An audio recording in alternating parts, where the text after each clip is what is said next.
नवं सरकार येईपर्यंत एकनाथ शिंदे हे काळजीवाहू मुख्यमंत्री म्हणून कार्यभार बघतील। वरिष्ठ पत्रकार संजीव उन्हाळे सर आपल्यासोबत जोडले गेलेले आहेत। उन्हाळे सर, स्वागत आहे तुमचं टीव्ही 9 मराठीमध्ये। ज्या पद्धतीने आता घडामोडी घडतायत, औपचारिकता पूर्ण झालेली आहे, एकनाथ शिंदेंनी मुख्यमंत्री पदाचा राजीनामा दिलेला आहे, सत्ता स्थापनेच्या हालचालींना आता खऱ्या अर्थानं वेग येणार आहे।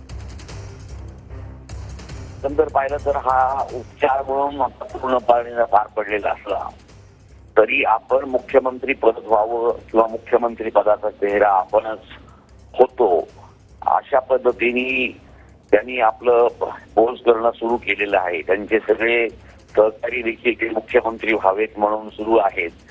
आरत्या चालू आहे, देवांच्या पूजा चालू आहे, त्यांनी ज्या ज्या लोकांना मदत केली त्यांचं सिद्धिविनायकांना साखर घालणं चालू आहे।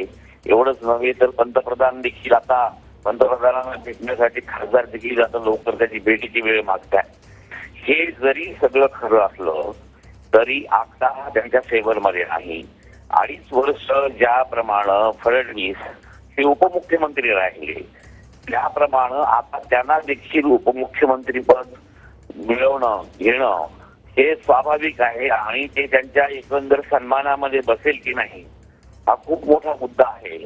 एकंदर आता संगीत मानापान बऱ्यापैकी रंगणार आहे। एकमेकाचा चेहरा सकाळी जेव्हा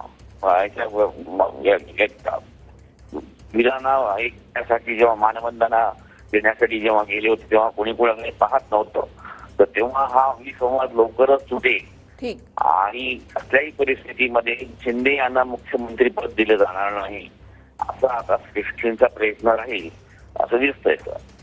नक्कीच, धन्यवाद उन्हाळे सर तुम्ही आमच्याशी संवाद साधण्यासाठी। तर शिंदे यांनी मुख्यमंत्री पदाचा राजीनामा दिलाय। राज्यपाल दिसतात आपल्याला फ्रेममध्ये, देवेंद्र फडणवीस आहेत, त्याचबरोबर इतर काही मान्यवर नेते आहेत, अजित पवार आहेत। पुन्हा एकदा जाऊयात विनायक डावरुंग यांच्याकडे। विनायक, काय घडामोडी घडतायत?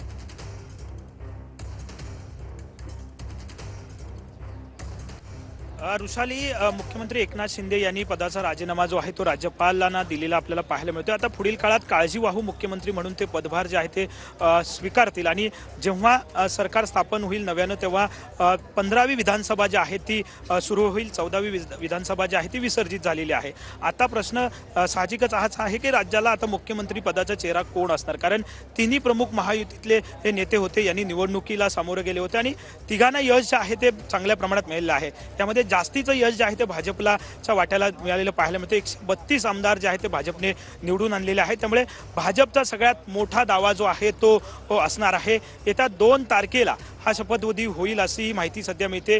20 आमदार जे आहेत ते सुरुवातीला शपथ घेतील, यामध्ये भाजपचे 10, शिंदेचे 6 आणि राष्ट्रवादीचे 4 असा हा क्रम जो आहे तो असणार आहे। त्यामुळे साहजिकच आहे याची घोषणा जी आहे ती कधी होते, कारण दिल्लीतून भाजपचे निरीक्षक जे आहेत ते अजूनही राज्यात पाठवले गेलेले नाही आहेत। भाजपच्या आमदारांची बैठक जी आहे ते होणं गरजेचं होतं आणि त्यानंतर नेता निवड जी प्रक्रिया आहे ती होणं गरजेचं होतं, ती सुद्धा अजून भाजपच्या वतीनं करण्यात आलेली नाही। त्यामुळे कुठेतरी मॅन्डेट महायुतीला चांगलं मिळालं आहे आणि त्यामुळे घाई न करता व्यवस्थित सगळं नियोजन करून सरकार स्थापन करण्याचा मानस जो आहे तो महायुतीचा दिसतोय किंवा दिल्लीतल्या वरिष्ठांचा दिसतोय। त्यामुळे तेवढा वेळ जो आहे तो घेतला जातोय आणि त्याच अनुषंगानं ही सगळी तयारी जी आहे ते टप्प्याटप्प्याने होताना पाहायला मिळते। देवेंद्र फडणवीस मुख्यमंत्री असतील किंवा त्यांच्या नावाची चर्चा जी आहे ती होती आणि त्यांच्या नावाला कुठेतरी ठीक, नक्कीच तुमच्याकडून या संदर्भातले अपडेट्स जे आहेत ते सातत्याने घेत राहणार आहोत।